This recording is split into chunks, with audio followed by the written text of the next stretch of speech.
बलिया में समाजवादी पार्टी अम्बेडकर नगर वाहिनी के राष्ट्रीय अध्यक्ष मिठाई लाल भारती ने प्रदेश की वर्तमान भाजपा सरकार पर निशाना साधते हुए कहा कि प्रदेश में कानून व्यवस्था बेहद दयनीय है। उन्होंने कहा कि अपराध का ग्राफ लगातार बढ़ रहा है और दलित उत्पीड़न की घटनाओं में भी इजाफा हुआ है।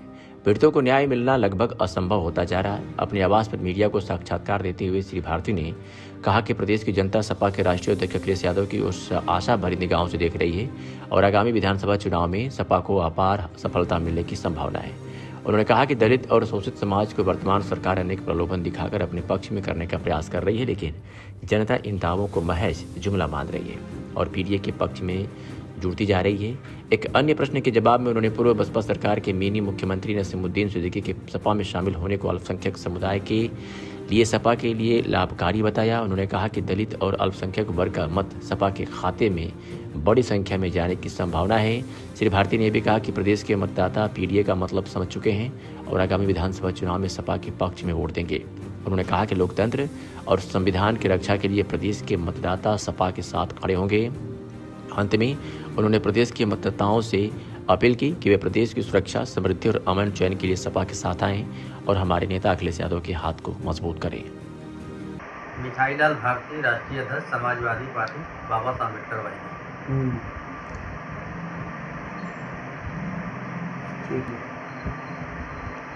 ये उत्तर प्रदेश में विधानसभा और ग्राम पंचायतों के चुनाव को लेकर रस्साकशी काफ़ी तेज़ हो गई है। ऐसे में समाजवादी पार्टी, विशेषकर अम्बेडकर वाहिनी की अपनी क्या भूमिका होगी? देखिए, समाजवादी पार्टी उत्तर प्रदेश विधानसभा की तैयारी में लग चुकी है और रही बात पंचायती राज चुनाव का, तो अभी सरकार की भूमिका संदिग्ध दिख रही है। हमें लगता है कि पंचायती राज चुनाव ये सरकार कराना नहीं चाहती है। उसको ऐसा लगता है कि कहीं हमारा बहुत बड़ा रिस्क है। लेकिन समाजवादी पार्टी हर मोर्चे पर तैयार है, चाहे पंचायती राज का चुनाव हो, चाहे उत्तर प्रदेश विधानसभा का चुनाव हो। जो भी चुनाव होगा, समाजवादी पार्टी दमदारी के साथ चुनाव लड़ेगी। रही बात अम्बेडकर वाहिनी, तो अम्बेडकर वाहिनी समाजवादी पार्टी का विंग है और जैसा कि हमारे नेता आदरणीय अखिलेश यादव जी का समय समय पर जो निर्देश प्राप्त होता है, हम अम्बेडकर वाहिनी को लोग उनका आदेशों को अच्छा सा पालन करते हैं। अम्बेडकर वाहिनी की भूमिका बहुत महत्वपूर्ण होगी।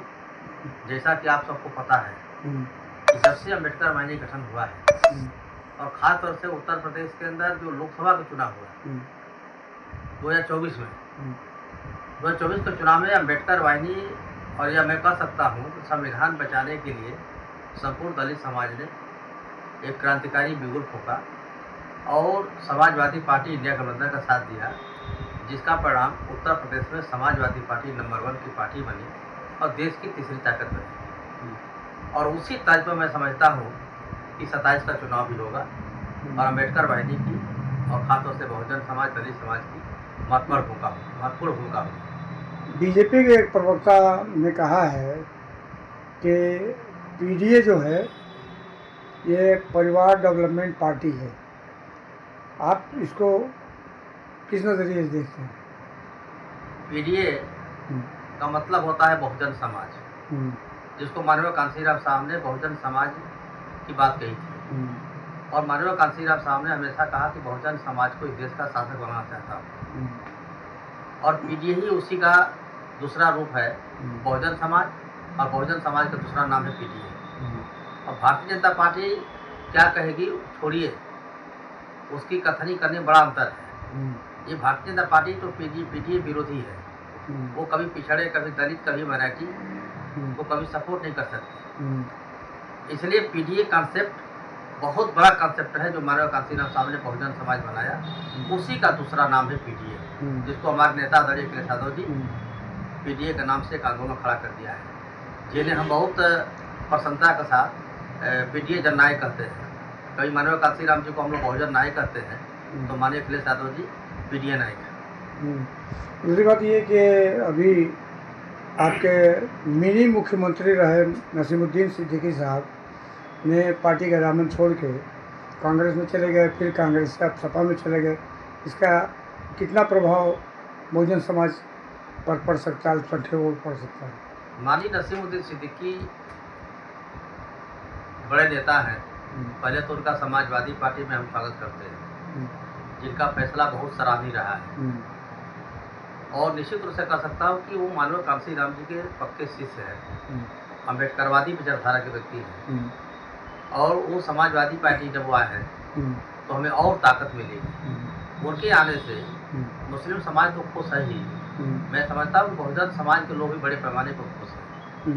जो उनके साथ काम किया है, अन्य राज्यों में काम किए हैं, उनके आने से काफ़ी लोगों में प्रसन्नता है और काफ़ी एक अच्छा माहौल बन रहा है, और जिसका परिणाम 2027 को देखने को मिलेगा।